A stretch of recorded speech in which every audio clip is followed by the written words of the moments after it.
The rights of the wife in Islam. Most of the other religions besides Islam, they consider the woman as an instrument of the devil. But the Quran refers to the woman as a muhsana. Muhsana in Arabic means a fortress against the devil. Because a pious woman who's on the straight path, she prevents the husband from deviating and going on the wrong track and keeps him on the Siratul Mustaqim. Therefore, she's called as muhsana, a fortress against the devil. The Quran in Surah Nisa, chapter number 4, verse number 21, refers to marriage, to nikah, as a sacred covenant. It's a sacred covenant, a sacred contract between the husband and wife.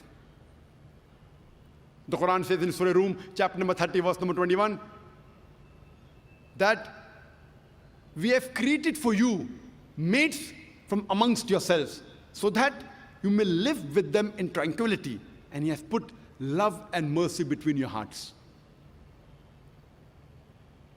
The beloved Prophet Muhammad Sallallahu Alaihi Wasallam, he said, it's mentioned in Sahih Bukhari, volume number 7, in the book of Nikah, chapter number 3, hadith number 5066, the beloved Prophet said, "O young people, whoever has the means to get married should get married." The beloved Prophet also said, there is no monasticism in Islam. And the Prophet said, anyone who marries, he completes half his deen. Once during question answer time, there was a person who asked me, that does it mean that if I marry twice, will I complete my full deen? What did the Prophet mean when he said that marriage completes half your deen? Marriage prevents you from promiscuity, from fornication, from homosexuality. Only if you marry do you have an opportunity to be a husband or a wife. Only if you marry do you have an opportunity to be a father or mother, which are very important duties in Islam. So irrespective whether you marry once or twice, you only complete half your deen. In Islam, for a marriage to solemnize, taking the permission of both would-be husband and wife, the man and the woman, is equally important. The Quran says in Surah Nisa, chapter number 4, verse number 19, do not inherit the woman against their wishes. There's a hadith which is mentioned in Sahih Bukhari, volume number 7, book of Nikah, chapter number 43, hadith number 5138. A lady by the name of Khansa bin Khadim al-Ansariya, she approached the Prophet and said that my father has married me to a person against my wishes. The Prophet, he nullified the marriage. There's another Sahih hadith which is mentioned in Ahmad ibn Hanbal, hadith number 2469, where a lady approaches the Prophet and says that my parents have forced me to marry a man against my wishes. And the Prophet said she has the option of either continuing the marriage or nullifying the marriage. There's a similar hadith mentioned in Ibn Majah, hadith number 1875. It's the same hadith.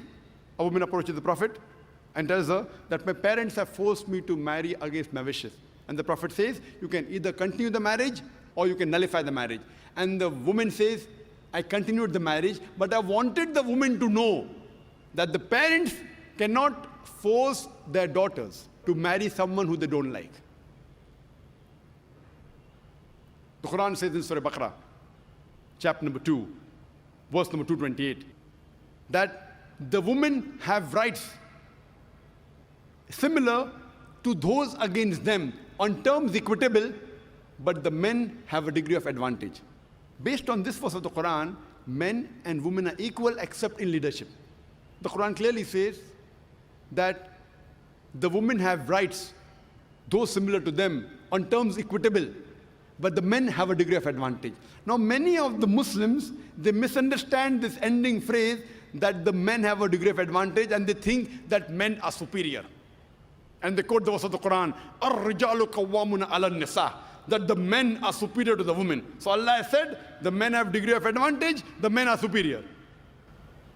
What they're quoting is the verse of the Quran which was recited by a wonderful Qari from Surah Nisa, chapter number 4, verse number 34, which says, Ar-rijalu qawwamuna ala nisa, that the men are the qawwam of the women.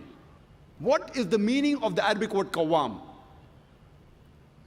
Qawwam comes from the root word aqama, which means to stand up for.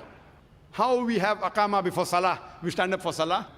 So this Arabic word qawwam means the men have 1 degree of additional responsibility and 1 degree additional service towards the woman, not 1 degree of superiority to boss over the woman. And if you read the tafsir of Tabari, he says the Arabic word qawwam means 1 degree of additional responsibility. Because if you read the verse ahead, the verse says that Allah has given men more strength than the women. So because of that advantage, it's the duty of the men that they should take care of the woman, they should not boss over her. Furthermore, Quran says in Surah Nisa, chapter number 4, verse number 19, that treat your wives with equity and kindness even if you dislike her. Means even if you don't like your wife, yet treat her with love and compassion. And treat her kindly, even if you dislike her. Even if you dislike her, treat her with kindness and compassion. And in Islam, we do not consider calling the women as housewives. Housewives. You know, housewife, if you analyze, means she's married to the house. In Islam, we don't consider our women, they're married to the house, to be called housewives. You know, in English we have, what is their profession? Housewife. We in Islam prefer calling the women as homemakers because they make the home, they build the home. So inshallah, I believe that the ladies from now onwards, when they have to fill any form, instead of writing the profession, if they are not right housewife, that's English terminology. They are marrying you to your house. Prefer mentioning homemaker, because the woman builds the home, they make the home. And in Islam, a woman is not married to a master to be treated like a slave. She is married to an equal, and the role is that of partnership. And Quran gives a very good phrase in Surah Baqarah, chapter number 2, verse number 187, where Almighty God says, Hunna libasul lakum wa antum libasul lahunna. That they are your garments and you are the garments. That means your wives are your garments and you are the garments of your wives. What is the role of garment? The role of the garments is to beautify, to conceal, to protect. The husband and wife, they conceal each other's faults. They beautify each other. They help each other. It is the role of hand and glove.